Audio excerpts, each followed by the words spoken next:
दुनिया की इकोनॉमी कभी कभी मिसाइल से नहीं, सिर्फ एक समुद्री रास्ते से ही हिल जाती है।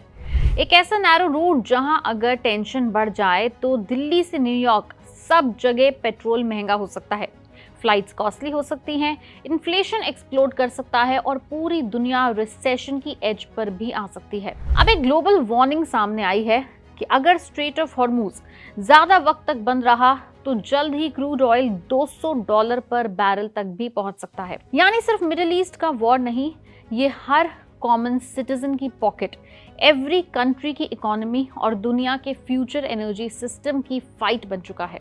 सवाल यह है कि क्या दुनिया अब भी ऑयल पर इतनी डिपेंडेंट रह सकती है?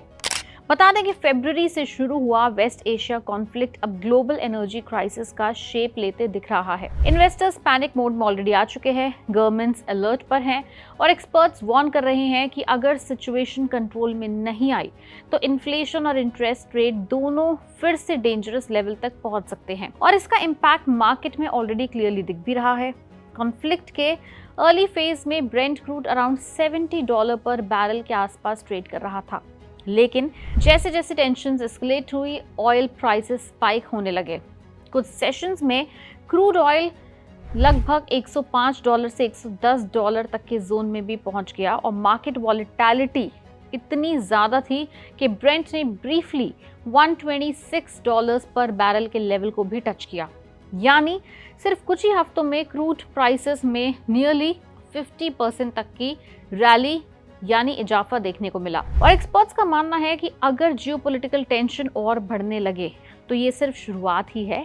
ये 200 की फिगर आपको इम्पॉसिबल दिखाई दे रही है, बट ये पॉसिबल भी हो सकती है क्योंकि मार्केट का सबसे बड़ा फियर अब एक ही जगह पर अटक गया है, which is strait of Hormuz. Wood Mackenzie की एक लेटेस्ट रिपोर्ट के अकॉर्डिंग सिचुएशन ऑलरेडी काफी कंसर्निंग स्टेज पर पहुंच चुकी है। रिपोर्ट के मुताबिक around 11 million barrels per day Gulf crude और कॉन्डेंसेट सप्लाई इंपैक्ट हो रही है। साथ ही around 80 million tonnes per annum LNG supply भी रिस्क में है। ये ऑलमोस्ट 20% ग्लोबल एलएनजी सप्लाई के बराबर है। यानी रिस्क सिर्फ पेट्रोल और डीजल तक लिमिटेड नहीं है, नेचुरल गैस भी मार्केट में प्रेशर में आ सकता है, जिसका इम्पैक्ट इलेक्ट्रिसिटी प्राइसेस, इंडस्ट्रीज और मैन्युफैक्चरिंग कॉस्ट पर भी दिख सकता है। इसी वजह से global energy market panic mode में नजर आ रहे हैं। अब इस रिपोर्ट ने फ्यूचर के 3 पॉसिबल सिनेरियोज ओपन किए हैं। पहला सिनेरियो एक क्विक पीस का। इन सिनेरियो में अज्यूम किया जा रहा है कि जून तक नेगोशिएशन सक्सेसफुल हो सकते हैं और कॉन्फ्लिक्ट डी एस्केलेट हो सकता है, यानी थम सकता है। अगर ऐसा होगा तो ऑफ कोर्स सब पॉजिटिव होगा, ग्लोबल मार्केट में इमीडिएट रिलीफ आएगा, ऑयल सप्लाई वापस नॉर्मलाइज होगी, ब्रेंट क्रूड के प्राइसेस वापस गिर जाएंगे और 2027 में प्राइसेस फर्दर डिक्लाइन होकर काफी कम, लगभग $65 पर बैरल के आसपास भी पहुंच सकते हैं। ये सबसे पॉजिटिव और स्टेबल सिनेरियो माना जा रहा है। इसके बाद आता है दूसरा scenario, which is summer settlement.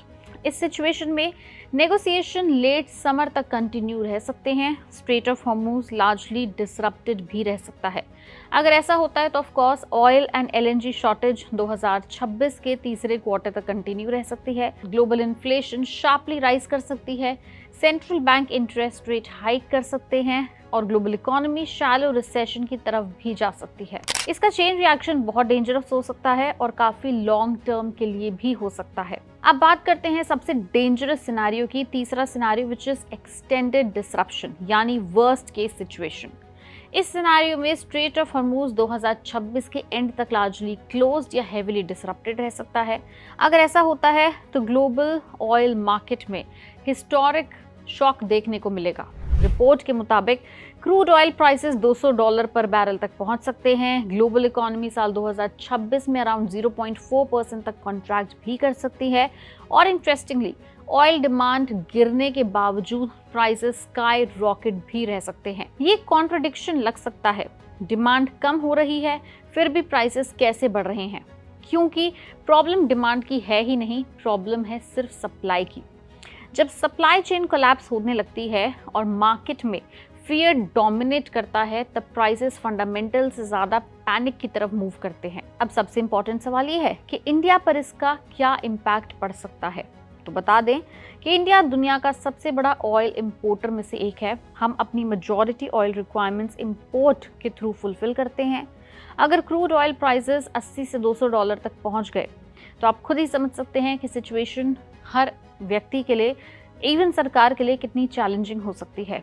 Petrol diesel बहुत शार्पली इंक्रीज करेंगे, रुपी और भी प्रेशर में आ जाएगा, इंडिया का इंपोर्ट बिल ड्रास्टिकली इंक्रीज हो जाएगा और इन्फ्लेशन आउट ऑफ कंट्रोल भी हो सकती है। और इसका सबसे ज्यादा बर्डन मिडिल क्लास और लोअर इनकम फैमिलीज पर देखने को मिलेगा।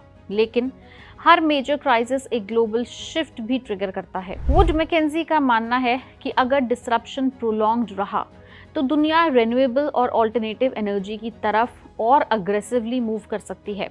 यूरोप और एशिया हाइड्रोकार्बन डिपेंडेंसी कम करने की कोशिश करेंगे। ईवी अडॉप्शन एक्सेलरेट होगा, सोलर, न्यूक्लियर और इलेक्ट्रिफिकेशन प्रोजेक्ट्स को फास्टर पुश मिलेगा। यानी क्राइसिस ग्लोबल एनर्जी ट्रांजिशन को स्पीड अप भी कर सकता है। आज भी inflation, geopolitics, economic growth and global stability का बहुत बड़ा कनेक्शन ऑयल सप्लाई से जुड़ा हुआ है। अगर ये स्ट्रेट ऑफ हॉर्मुज जैसे स्ट्रैटेजिक चोक पॉइंट्स अनस्टेबल हो जाएं तो इम्पैक्ट सिर्फ मिडिल ईस्ट तक लिमिटेड नहीं रहता। उसका असर देश के पेट्रोल पंप से लेकर यूरोप के फैक्ट्रीज और वॉल स्ट्रीट के स्टॉक मार्केट तक देखने को मिलता है। अब देखना ये होगा, क्या दुनिया इस क्राइसिस के बाद रिन्यूएबल एनर्जी की तरफ अग्रेसिवली शिफ्ट करेगी या फिर ऑयल डिपेंडेंसी दुनिया को बार बार इस तरह के वल्नरेबल सिचुएशन में लाकर खड़ा कर देगा। आपका क्या मानना है, हमें नीचे कमेंट सेक्शन में लिख के जरूर बताएं।